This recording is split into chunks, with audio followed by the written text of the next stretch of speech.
بسم اللہ الرحمن الرحیم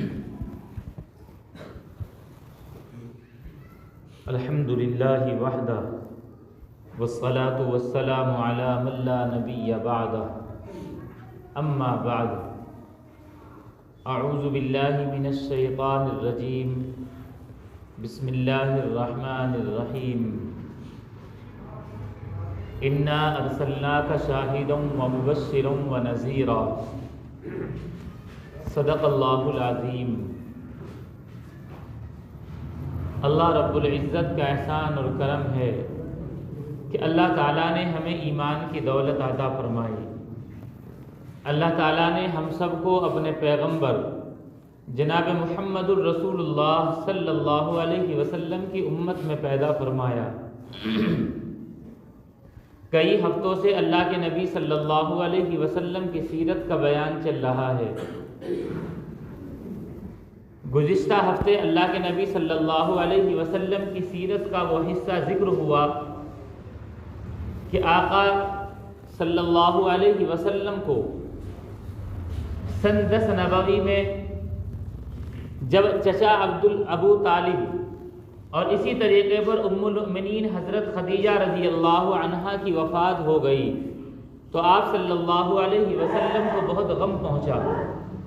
آپ ان دونوں کی وفات کے بعد بہت غمگین اور رنجیدہ رہتے تھے۔ اسی رنج کی وجہ سے اللہ نے آپ کو تسلی دینے کے لیے معراج پر بلایا، اور اسی طریقے پر معراج کے سفر کے بعد اللہ کے نبی صلی اللہ علیہ وسلم برابر اپنے اسی مشن کو جاری رکھتے رہے، لوگوں تک صحیح پیغام پہنچاتے رہے۔ اسی مشن کے تحت آپ نے طائف کا بھی سفر کیا، جس کا ذکر ہوا کہ وہاں کے لوگوں نے آپ کے ساتھ خوب بدسلوکی کی۔ اس کے بعد اللہ کے نبی صلی اللہ علیہ وسلم اپنے اسی مشن پر کام کرتے رہے، لیکن ان دونوں کی جدائی کا بہت زیادہ غم تھا۔ آپ کو تسلی اور دلاسا دینے والا کوئی نہیں تھا۔ چچا کا خوف اور رعب کی وجہ سے دشمن نہیں ستاتے تھے۔ حضرت خدیجہ رضی اللہ عنہا کے رعب اور ان کے بڑے پن اور ان کے شریفانہ عادتوں کی وجہ سے بھی لوگ کچھ کہنے سے گھبراتے تھے، اور اگر پھر بھی کسی نے کچھ کہہ دیا، جب آپ گھر تشریف لاتے تو حضرت خدیجہ رضی اللہ عنہا آپ کو تسلی اور اطمینان دیا کرتی تھی، لیکن ان کی جدائی کے بعد آپ کو تسلی دینے والا بھی بظاہر اس دنیا میں کوئی نہیں رہا۔ آپ کی اسی پریشانی کو دیکھتے ہوئے حضرت خولہ بنت حکیم رضی اللہ عنہا ایک مرتبہ اللہ کے نبی صلی اللہ علیہ وسلم کے پاس تشریف لائی اور کہنے لگی کہ خدیجہ کی جدائی کے بعد آپ نہایت رنجیدہ سے رہتے ہیں، میں مناسب سمجھتی ہوں کہ آپ نکاح کر لیں تاکہ آپ کو تسلی اور دلاسا دینے والا کوئی آپ کا سہارا بن جائے۔ اس لیے میں مناسب سمجھتی ہوں آپ نکاح کر لیں۔ یہ عمر دراز عورت تھی، اللہ کے نبی صلی اللہ علیہ وسلم سے یوں تو پورا مکہ محبت رکھتا تھا، لیکن یہ آپ پر ایمان لے آئی تھی، اس لیے اور زیادہ محبت تھی، اور آپ کے اس رنجیدہ اور غم کی حالت کو دیکھا نہیں جاتا تھا۔ اللہ کے نبی صلی اللہ علیہ وسلم نے ان کی بات کو سراہا، فرمایا اگر آپ کی نظر میں کوئی مناسب رشتہ ہو تو آپ بات کر لیں۔ انہوں نے فرمایا کہ میری نظر میں آپ کے دوست ابو بکر کی بیٹی عائشہ ہیں، اگر آپ ان سے نکاح کر لیں تو اور زیادہ اچھا ہو جائے گا۔ کئی وجہ ہو جائے گی، آپ کی دوستی ان کے ساتھ بچپن کی ہے، رشتہ اور مضبوط ہو جائے گا۔ دوسرا یہ ہے کہ یہ گھرانہ مکے کے اندر بڑا شریف ہے، آپ کے مناسب رہے گا۔ ایک وجہ یہ بھی ہے کہ وہ بیٹی بہت ہوشیار اور عقل مند ہے، یقیناً آپ کو تسلی دینا، اگرچہ عمر بہت کم ہے لیکن آپ کو تسلی اور دلاسا دیا جائے گا، اور دین کے کاموں میں بھی وہ آپ کی بہت مدد کریں گی۔ پھر کہنے لگی کہ اگر ایسا لگتا ہو، آپ کو یہ لگے کہ بہت عمر کم ہے، آپ اس وجہ سے اس رشتے کو اگر منع کر رہے ہیں تو میری نظر میں ایک عورت اور ہے، وہ ہے زمعہ کی بیٹی سودا، حضرت سودا بنت زمعہ رضی اللہ عنہا۔ یہ وہی نیک سیرت خاتون تھی جنہوں نے اپنے شوہر کے ساتھ حبشہ کی ہجرت کی، لیکن وہاں پر ان کے شوہر کا انتقال ہو گیا۔ اب وہ اپنے شوہر کے انتقال کے بعد پھر جب مکہ مکرمہ واپس آ گئی تو یہ بھی بہت زیادہ غمگین رہا کرتی تھی۔ اللہ کے نبی صلی اللہ علیہ وسلم نے فرمایا آپ اپنے طور سے بات کر لیجئے۔ حضرت خولہ رضی اللہ عنہا حضرت ابوبکر صدیق رضی اللہ عنہ کے یہاں تشریف لے گئی اور جانے کا مقصد ذکر کیا کہ میں مناسب سمجھتی ہوں اگر اپنی بیٹی عائشہ کا نکاح تم محمد الرسول اللہ صلی اللہ علیہ وسلم سے فرما دو۔ اتنا سننا تھا کہ پورا گھرانہ خوشی سے جھوم اٹھا، اس لیے کہ ابھی تک رسول اللہ صلی اللہ علیہ وسلم سے صرف دوستی کی بات تھی، لیکن اب یہاں پر اتنا مضبوط رشتہ ہو جائے گا کہ اس رشتہ داری والے تعلقات قائم ہو جائیں گے، کہ جس کو نبوت سے رشتہ قائم ہو جائے، نبوت اور نبوت سے سرفراز شخص سے رشتہ داری قائم ہو جائے، اس کے لیے اس سے بڑھ کر دنیا میں کیا اعزاز ہوگا۔ فوراً قبول فرمایا گیا۔ اسی طریقے پر حضرت خولہ یہ حضرت سودا کے پاس گئی، پہلے بطور مشورے کے ان سے ذکر کیا کہ تم اپنے شوہر کے انتقال کے بعد بڑے غمگین اور رنجیدہ رہتی ہو، اگر تم محمد الرسول اللہ سے نکاح کر لو تو ان کو بھی ایک سہارا مل جائے گا، تمہارے لیے بھی بہتر رہے گا۔ حضرت خولہ کی یہ باتیں سن کر حضرت سودا خوشی سے جھوم اٹھی کہ زندگی میں انسان جو خوشی سوچ بھی نہیں سکتا تھا کہ شوہر کی جدائی کا غم وہ بھول گئی، کہ اللہ کے نبی صلی اللہ علیہ وسلم کی زوجیت انہیں نصیب ہو جائے، اللہ کے نبی صلی اللہ علیہ وسلم کے ساتھ رہنا، اور دنیا میں آپ کے ساتھ تو قیامت میں بھی آپ ہی کے ساتھ، جنت میں بھی آپ کے ساتھ، اتنا بڑا ساتھی اور اتنی اہم چیز آپ کو نصیب ہو رہی ہیں، فوراً قبول کر لیا۔ پھر یہ کہا ابھی میرے والد زندہ ہیں، آپ بہتر یہ ہے میرے والد سے یہ بات ذکر کر دیں۔ یہ بات بھی سمجھنے کی ہے، حالانکہ عرب کا ماحول یہ تھا کہ اگر عورت اپنے طریقے سے بھی نکاح کرنا چاہے، خاص طور پر وہ عورت جس کے شوہر گزر چکے ہیں یا شوہر نے چھوڑ دیا ہے، تو برا نہیں سمجھا جاتا تھا۔ لیکن حضرت سودا بنت زمعہ نے، ان کے شوہر وفات پا چکے تھے، اپنے طور سے خوشی کا بھی اظہار کیا، لیکن جب تک والد کا سر پر سایہ ہے تو حضرت خولہ سے فرمایا کہ آپ میرے والد سے بات کر لیں۔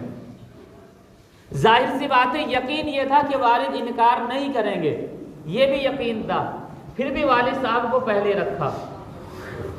یہ اللہ کے نبی صلی اللہ علیہ وسلم کے نکاح میں آنے والے خاتون اور ام المؤمنین ہیں، ان کا عمل ہمیں یہ درس اور سبق دیتا ہے کہ اگر ہم بھی اپنی زندگی کا ایسا کوئی فیصلہ کریں، بھلے ہی ہم عمر دراز ہو جائیں، ہمارے پاس سب کچھ ہو، ہم سمجھدار بھی ہوں اور بذات خود ہم تک وہ بات آئے، پھر بھی جب تک ہمارے سروں پر بڑے موجود ہیں پہلے انہی سے بات کرنے کا مشورہ دیا جائے۔ اسی لیے انہوں نے فرمایا کہ مجھے قبول ہے، لیکن آپ میرے والد صاحب سے بات کر لیں۔ جیسے حضرت خولہ رضی اللہ عنہا نے حضرت زمعہ سے اس بات کو ذکر کیا کہ آپ اپنی بیٹی کا نکاح محمد الرسول اللہ سے فرما دیں، تو وہ خوشی سے جھوم اٹھے، فوراً قبول کیا، فرمایا کہ میرے لیے تو یہ بڑے شرف کی بات ہے، میری بیٹی کا نکاح جناب محمد الرسول اللہ صلی اللہ علیہ وسلم سے ہو رہا ہے۔ چنانچہ اللہ کی رضا اور مرضی کے مطابق ان دونوں عورتوں سے یکے بعد دیگرے نکاح ہو گیا، لیکن چونکہ ابھی حضرت عائشہ رضی اللہ عنہا بہت چھوٹی تھی، اس لیے رخصتی نہیں ہوئی۔ حضرت سودا بنت زمعہ ان کی رخصتی ہو گئی۔ اللہ کے نبی صلی اللہ علیہ وسلم کو سہارا دینے والی بیوی مل گئی، یہ اللہ کی طرف سے ایک نظام ہوا، لیکن آپ اپنے اسی مشن پر کام کر رہے ہیں۔ رات اور دن لوگوں کو سمجھانا اور لوگوں کو ستایا جانا، اس کو آپ برداشت کرتے تھے۔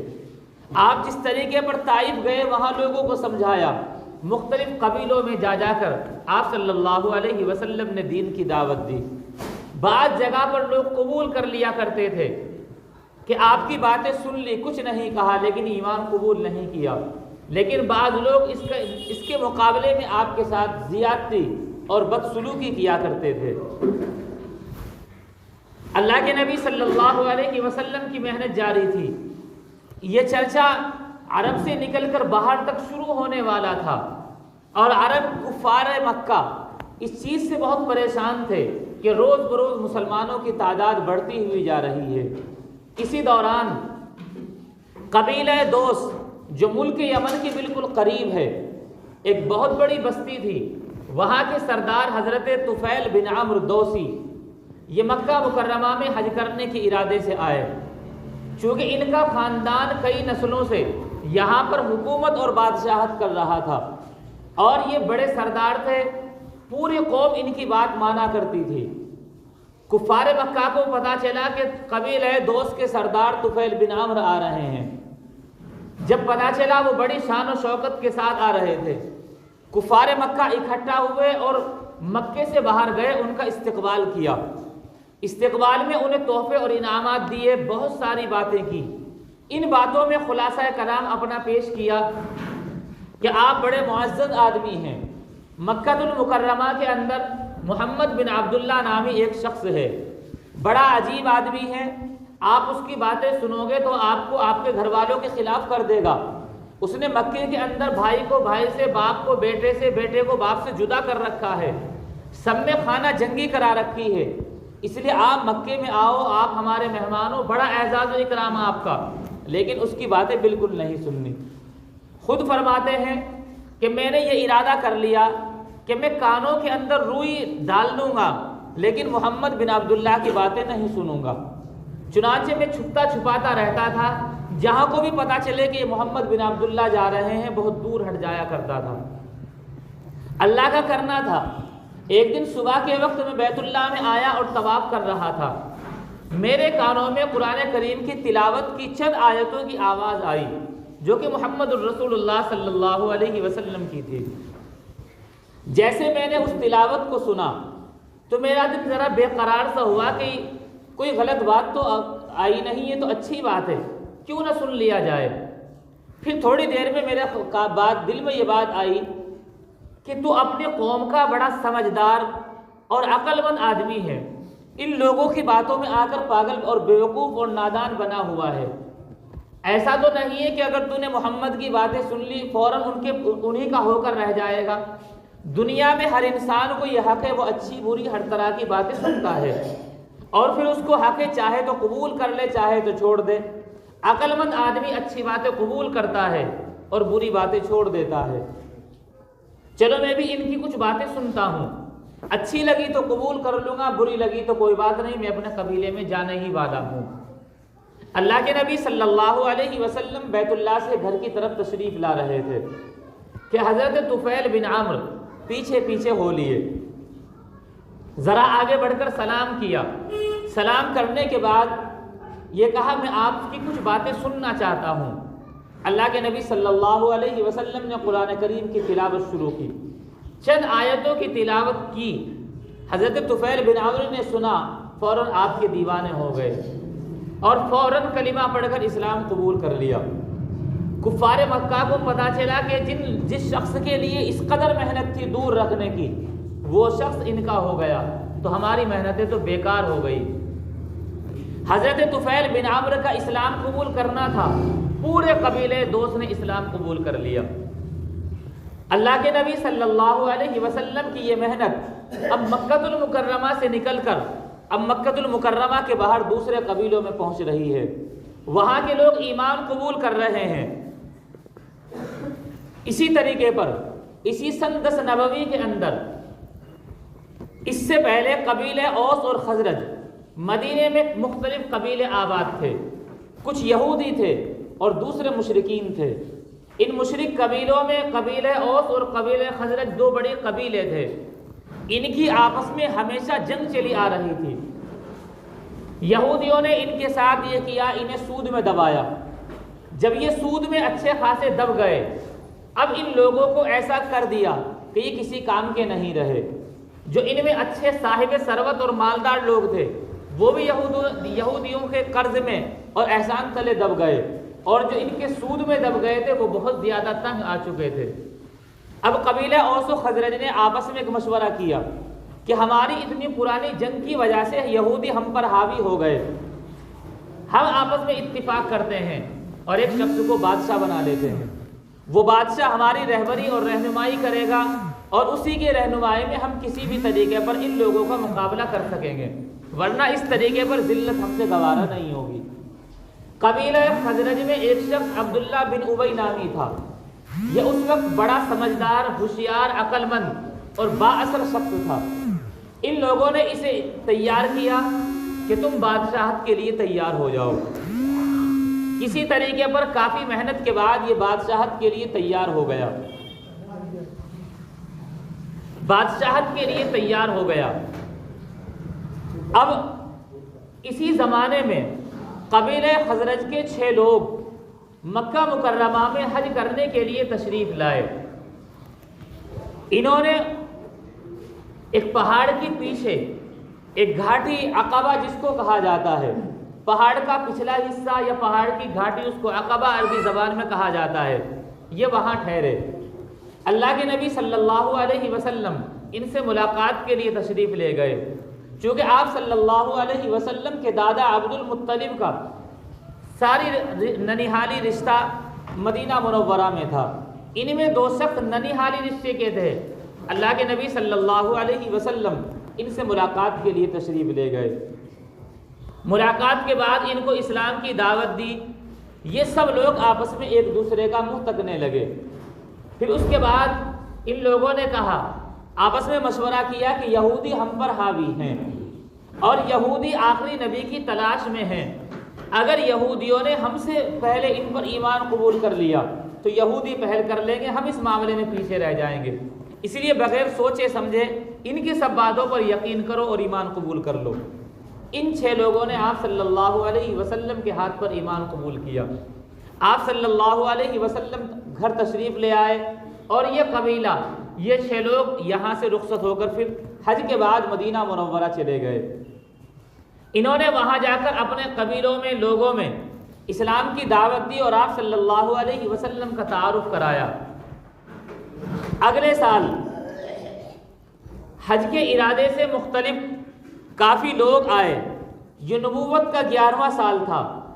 ان میں 12 آدمی، اللہ کے نبی صلی اللہ علیہ وسلم نے ان سے اسی عقبہ اور گھاٹی میں ملاقات کی، ان کو اسلام کی دعوت دی اور ان کو اسلام سمجھایا۔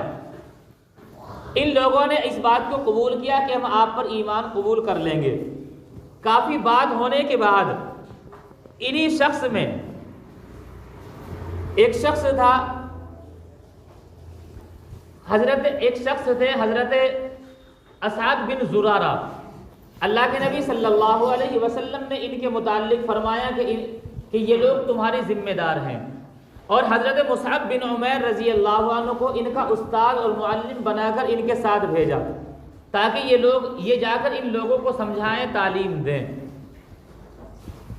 ان لوگوں نے اللہ کے نبی صلی اللہ علیہ وسلم کے ہاتھ پر بیعت کی کہ شرک نہیں کریں گے، جھوٹ نہیں بولیں گے، زنا نہیں کریں گے، اولاد کو قتل نہیں کریں گے، کسی پر بہتان نہیں لگائیں گے۔ یہ بیعت کرنے کے بعد یہ لوگ حضرت مصعب بن عمیر رضی اللہ عنہ کو ساتھ لے کر تشریف لے آئے۔ حضرت مصعب بن عمیر رضی اللہ عنہ رات دن لوگوں میں تبلیغ کرتے، یہاں تک کہ حضرت قبیلہ اوس کے سردار حضرت سعد بن معاذ رضی اللہ عنہ نے انہی کی محنت سے ایمان قبول کیا، جن کی وجہ سے قبیلہ اوس یہ مسلمان ہو گئے۔ اب آئندہ سال نبوت کا 12واں سال ہے۔ مکہ المکرمہ کافی لوگ حج کرنے کے لیے مدینہ منورہ سے تشریف لائے، تقریباً 72 مرد اور 3 عورتیں، یہ بھی ساتھ میں تشریف لائیں، یا 73 مرد اور 2 عورتیں۔ اسی بیعت عقبہ اسی عقبہ گھاٹی میں اللہ کے نبی صلی اللہ علیہ وسلم ان سے ملاقات کے لیے تشریف لائے۔ آپ صلی اللہ علیہ وسلم کے ساتھ آپ کے چچا حضرت عباس ہیں، مؤرخین کے نزدیک آپ کے چچا نے ابھی ایمان قبول نہیں کیا لیکن آپ کا ساتھ دیتے ہیں۔ حضرت عباس نے ان لوگوں سے کہا کہ محمد میرے بھتیجے ہیں، یہ تمہارے یہاں آنا چاہتے ہیں، کیا تم اس بات کی ذمہ داری لو کہ تم ان کی خوب خیر خبر رکھو گے، ان کی حفاظت کا وعدہ کرتے ہو؟ مختلف باتیں کی۔ پھر ان لوگوں نے کہا کہ ہم محمد الرسول اللہ سے بات کریں گے۔ کہا کہ آپ بھی کچھ فرمائیے۔ اللہ کے نبی صلی اللہ علیہ وسلم نے قرآن کریم کی تلاوت کی، چنانچہ وہ لوگ بہت متاثر ہوئے۔ متاثر ہونے کے بعد ابھی کافی گفتگو چل رہی تھی، اتنے میں ابو الحسن بن تیہان یہ کھڑے ہوئے، انہوں نے کہا کہ اگر کچھ وقت کے بعد اللہ تعالیٰ تو آپ کو عزت دے دیں گے، اور آپ کو جب عزت مل جائے گی پھر آپ ہم کو چھوڑ کر مکہ اپنے لوگوں کے پاس آ جائیں گے، ہم ایسے ہی رہ جائیں گے۔ اللہ کے نبی صلی اللہ علیہ وسلم نے ان سے وعدہ کیا کہ میں تمہیں کبھی نہیں چھوڑوں گا، میرا تمہارا ساتھ رہے گا، میں اور تم ایک ہی ہو، میرا مرنا جینا تمہارے ساتھ ہے۔ اللہ کے نبی صلی اللہ علیہ وسلم نے ان کے ساتھ مرنے جینے کا عہد کیا۔ چنانچہ ان لوگوں نے بھی اللہ کے نبی صلی اللہ علیہ وسلم کے ہاتھ پر اسی طریقے پر بیعت کی کہ ہم چوری نہیں کریں گے، جھوٹ نہیں بولیں گے، زنا نہیں کریں گے، کسی پر بہتان اور تہمت نہیں لگائیں گے، اپنی اولاد کو قتل نہیں کریں گے۔ اس کے بعد حضرت سعد بن زرارہ کے بھائی حضرت اسعد بن زرارہ کھڑے ہوئے، لوگوں کو مخاطب کر کے یہ کہا، کیا تمہیں معلوم ہے کہ تم کس بات پر بیعت کر رہے ہو؟ تم جو بیعت کر رہے ہو، اس بیعت کے نتیجے میں تم عرب اور عجم سب سے جنگ کا اعلان کر رہے ہو۔ یاد رکھنا چھوٹی بات نہیں ہے، اگر تم یہ کر رہے ہو تو پورا عرب اور عجم تمہارا دشمن ہے، اس سے جنگ کا اعلان ہے۔ ان سب نے کہا ہمیں اس بات کا خوب علم ہے، ہم اپنے ہوش و حواس میں اس بات کو جانتے ہوئے محمد الرسول اللہ صلی اللہ علیہ وسلم کے ہاتھ پر بیعت کر رہے ہیں۔ چنانچہ بیعت ہوئی۔ یہ سارے کے سارے لوگ، چونکہ انہوں نے آپس میں آنے سے پہلے یہ مشورہ کیا تھا کہ کیوں نہ محمد الرسول اللہ کو ہم اپنے یہاں مدینہ منورہ میں لے آئیں، وہ یہاں رہیں گے، ہم بھی ان سے فیض حاصل کریں گے اور وہ ہمارے درمیان محفوظ رہیں گے۔ انہوں نے اب بیعت کرنے کے بعد وہی بات پیش کی کہ ہم سب چاہتے ہیں کہ آپ ہمارے ساتھ مدینہ منورہ تشریف لے چلیں، ہم آپ سے حفاظت کا پورا وعدہ کرتے ہیں۔ اللہ کے نبی صلی اللہ علیہ وسلم نے فرمایا مجھے تمہاری باتوں پر پورا اطمینان اور یقین ہے، لیکن جب تک اللہ تبارک و تعالیٰ کی طرف سے جانے کا حکم نہیں آئے گا میں ہجرت کے ارادے سے نہیں جا سکتا ہوں۔ جب حکم آ جائے گا تو تمہیں اطلاع دے دی جائے گی، میں آ جاؤں گا، لیکن اس دوران ہمارے کچھ ساتھی تمہارے یہاں آتے رہیں گے، تم ان کی حفاظت کرتے رہنا۔ یہ مکی زندگی یہاں پر مکمل ہو رہی تھی اور اللہ تبارک و تعالیٰ نے مدنی زندگی کی راہیں آپ کے لیے ہموار کی تھی۔ اللہ تبارک و تعالیٰ ہم سب کو اپنے محبوب کی سنتوں پر عمل کرنے کی توفیق عطا فرمائے اور ہم سب کو اپنے محبوب سے سچی محبت اور عظمت نصیب فرمائے۔ وآخر دعوانا ان الحمد للہ۔